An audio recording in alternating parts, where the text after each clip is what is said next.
Super excited to be here. Super excited to be following Charlene. Hopefully everyone's doing well, and hopefully there was a lot of protein and not a lot of carbs, so hopefully everyone's awake. So super excited. So I'm going to talk a little bit about customer experience in the age of AI, but before I do that, just following Charlene, in terms of when I have conversations with my clients, what I talk about is that if you're going to do this right, you got to do three things. One is you got to understand your customers. Today's customers and tomorrow's customers. The second thing is you need to really understand the experience that you want to deliver to those customers. And number three is you've got to align the organization to be able to execute. And if you don't do any three of those right, you're going to be a little bit off the road, right? If you don't know the customers you're trying to win with, who are you going to win with? If you don't know what you're trying to deliver, how are you going to deliver it? And if you don't align the organization, the front, the middle, and back around those customers you want to serve, are you really going to be able to execute? Are you going to be able to execute it correctly? So I love following Charlene. The second thing is, how many of you have heard that we're living in the age of the customer? How many of you heard that? We are living in the age of a customer, but we're living in the age of a connected customer. A customer who has more power than he's ever had, or she's had more power than she's ever had. A customer who generally can switch because there's options all over the place. And a customer who can turn up the volume when our enterprise, your business, doesn't deliver on the promise and commitments it makes. So it's a scary age, but also it's a really exciting age. And when I go talk to clients and they say, what are you talking about? What are you thinking the basis of competition needs to be? Inevitably, someone says, we need to compete on customer experience. So today, we're going to take a few minutes and we're going to talk about customer experience. We're going to talk about how innovative companies are harnessing the technologies that have been talked about today to engage with customers, to understand customers, to align their organization to be able to deliver customer experiences that help them differentiate themselves in the marketplace and power growth. Because at the end of the day, what I keep seeing from a CEO survey is we're continuing, all of our clients are saying, I am in a battle for growth and I have to succeed.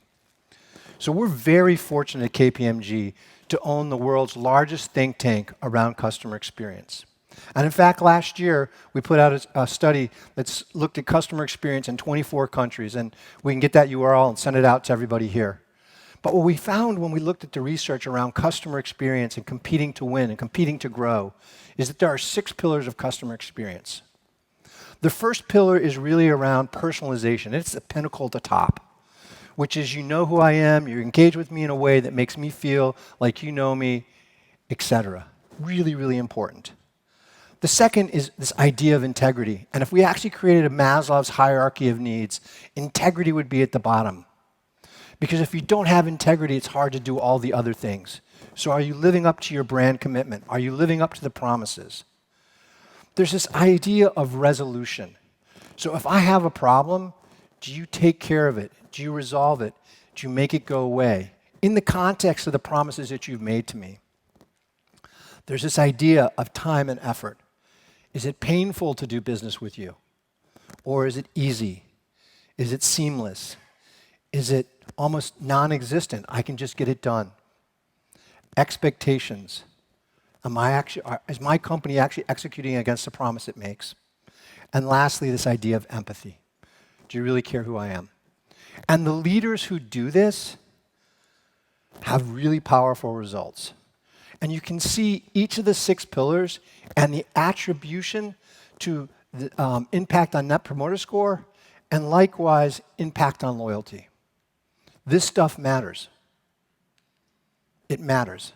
And how you execute matters. So are you thinking about that? So go back to what Charlene said. Do you know your customer? And then are you defining the experience you want to do? But does it make sense to do this? And the answer is resoundingly yes. Yes. So based on our surveys, if you looked at the traditional growth rate of the FTSE 100, it was 5.4%. The leaders, though, and this is UK-based sample size, grew at 14.2% when they were the leaders on the league charts of customer experience. And again, we'll make the study available to you. You can take it. You can take a look at it, read it, and also we're going to be releasing one in a couple months' time. This time around 30 countries. But it's not just about the fact that you get top-line growth. There's an equation here that you have to get right too, which is how many of you have seen and heard, we have to delight the customer? Come on, guys. Wake up. All right, there we go. I am going to be a little provocative. No, you don't. But you need to execute against what you said you were going to do. And the empirical evidence is this, that when you underdeliver against the expectation against those customers that you have today and those customers you want tomorrow, if you don't do it correctly, you will lose 2 times the amount of money because customers defect. And with all respect to Charlene, you have to keep today's customers to get tomorrow's. But, and here's the thing, if you over-deliver on the experience, you may get 1 time the return. So that tells you that you have to fix the problems and you need to align where you deliver against expectations. That's hard. But how do you do that? Go back to point number 1. You have to understand your customers, today's and tomorrow's. So let's bring this alive with a couple of examples, right? So we're talking today about emerging technologies. We're talking about AI. We're talking about the techniques of AI. So there's this company, Stitch Fix. How many of you guys are familiar with it? Perfect. So first and foremost, when they started designing their business, they said, let's take a look at the customer experience. Let's design the journeys from an outside-in perspective. What does the consumer that we want to go after want? When do they want it? How should it feel? So she talked about empathy maps, but the point here is you have a journey map. How should it feel? How do we want to do it? What's going to be required for us to actually be able to execute against it? And so what did they do? They went out, they mapped those, and they said, but for us to be able to do this in a really intelligent way, we need to harness analytics. We need to harness personalization. But we're not just going to be a black box organization. We're going to take analytics and humans and bring them together. And we heard this morning from Peter that this isn't just about technology, it's about humans. So they actually have fashion advisors who pull together recommendations for you. But they harness analytics to talk about what those recommendations are. They also ask you, imagine this, they ask you, the customer, what do you want? And they listen. How much do you want to spend? And they act on it. And they harness the analytics, both data scientists, AI, to basically inform the wardrobe specialist what you want and what she's going to send to you. Now, what's resulted here? So they went public. They've dipped. They're coming back up. They have over 3 million subscribers. They have highest loyalty rates, or some of the highest loyalty rates and retention rates in this sector for what they do. And just because I didn't want to be caught flat-footed, I Googled them this morning. And Seeking Alpha is bullish on what's going to happen with them and where they're going to go. So the point is, this is a company that's harnessed it to basically deliver great journeys, personalized experiences, tried to take the time and effort down so you can map it back to the 6 pillars. And they're activating on it. It's a great story. How many of you are familiar with this company? This is number 10 of the Global 2000. It's an insurance company in China.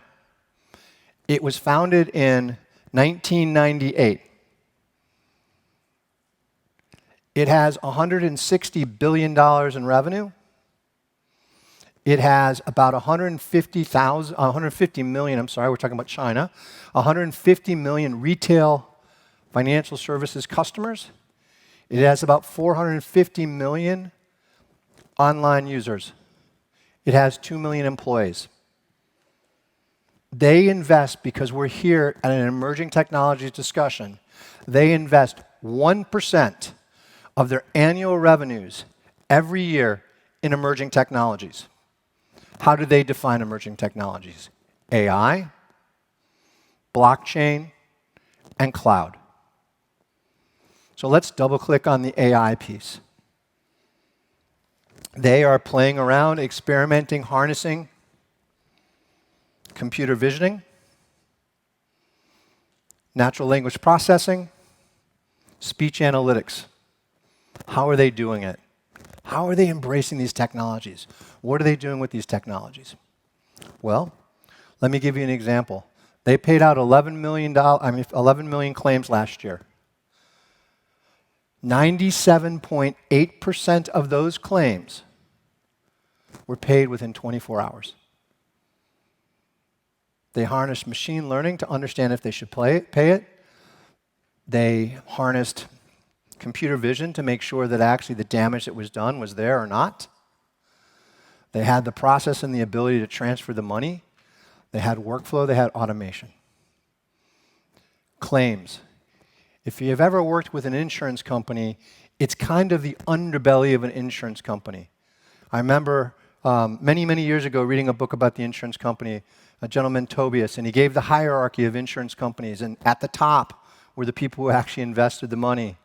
The next layer was the people who actually went out and sold the claims, not the claims, the insurance. The third were the actuaries who actually made sure the risks were right.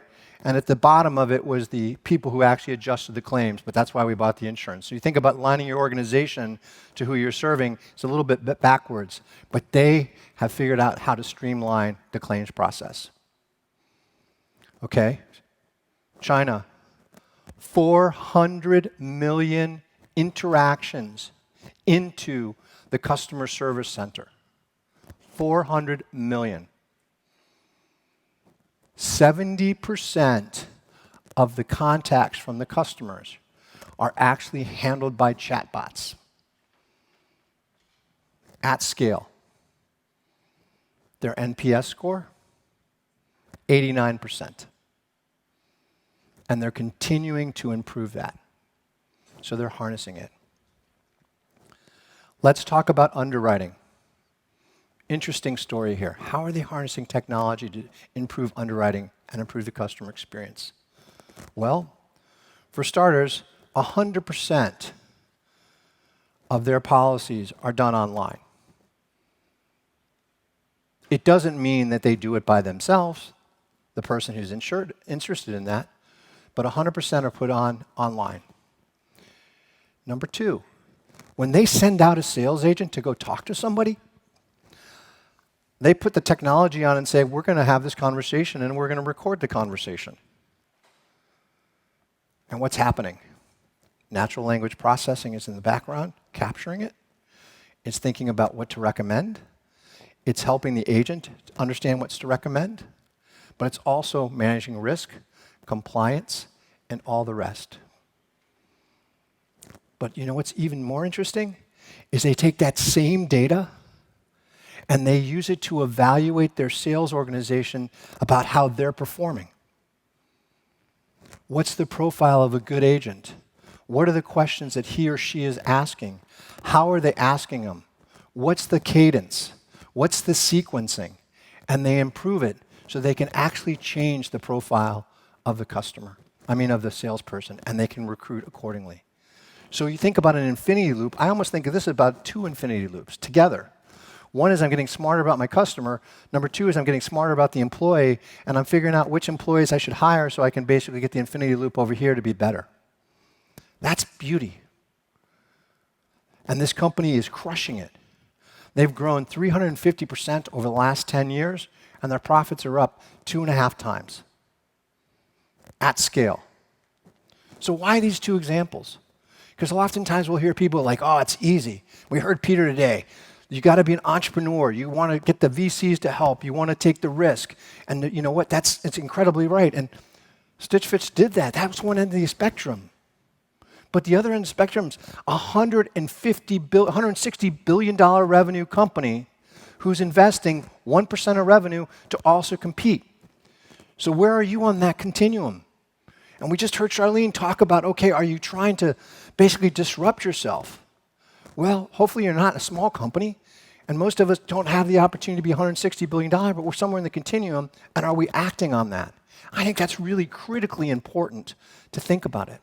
And they're harnessing the technology, but they're thinking it from the customer back and how to improve the experience, and those 6 pillars are making a difference.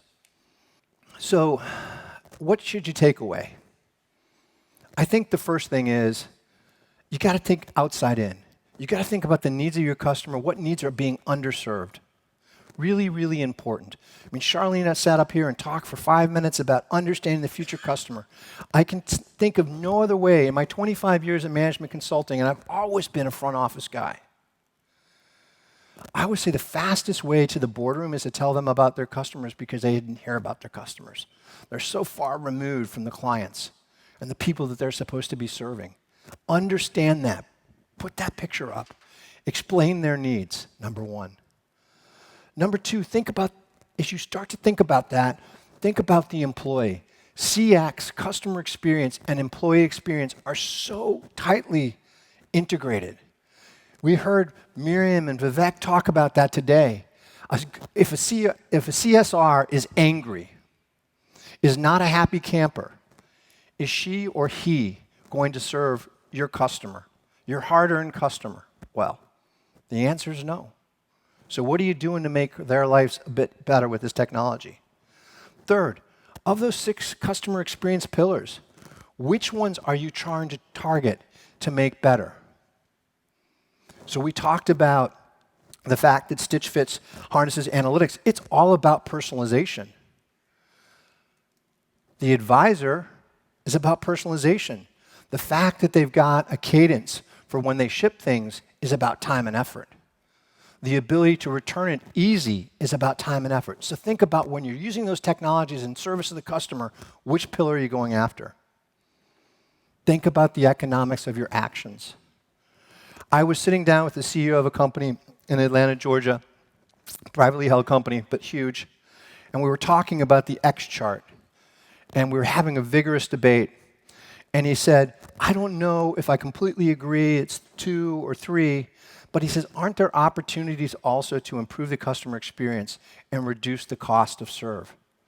And I said, absolutely. Absolutely. Think about those things that cause friction today that you can make go away with these emerging technologies. Think about the things that cause friction with your employees who are servicing those customers, or with the back office functions that are supporting the customer by billing them the wrong way. And think about those economics and make the business case. And lastly, this is not black box technology. At the end, you are trying to do business with customers. You're trying to take care of them. They have needs. You're trying to fulfill them. Be human. Be real. Understand what your brand represents. Align your actions against it. Make sure that it's aligned against those expectations. So, just to bring another example to life, eBay. They are absolutely embracing the technologies today that we've been talking about. They got a 4-point mantra, though. It starts like this. We're going to do it to improve customer experience. Mantra number 1. Number 2, we're going to invest in the right infrastructure for eBay to be able to execute AI at our organization. Number 3, we're going to apply the right AI techniques and analytic techniques to be able to execute and make them actionable. And number 4, every action we're going to take is there to improve the customer experience. I like that sandwich. Customer experience with the technology enabling it. I'll leave you with one last quote as I wind down here on the clock. Jeff Bezos. The best customer service is if the customer doesn't need to call you, doesn't need to talk to you, it just works. The technologies we're talking about today are meant to work in service of that. They're meant to make your brand promise come alive. They're meant to support your customer. And as leaders, we have to harness that technology to understand our customers better, define the experiences we want to deliver, and then align the organization to be able to do it. When you do it right, it's magic. When you don't, it's screeching. Let's play a symphony together. Thank you very much.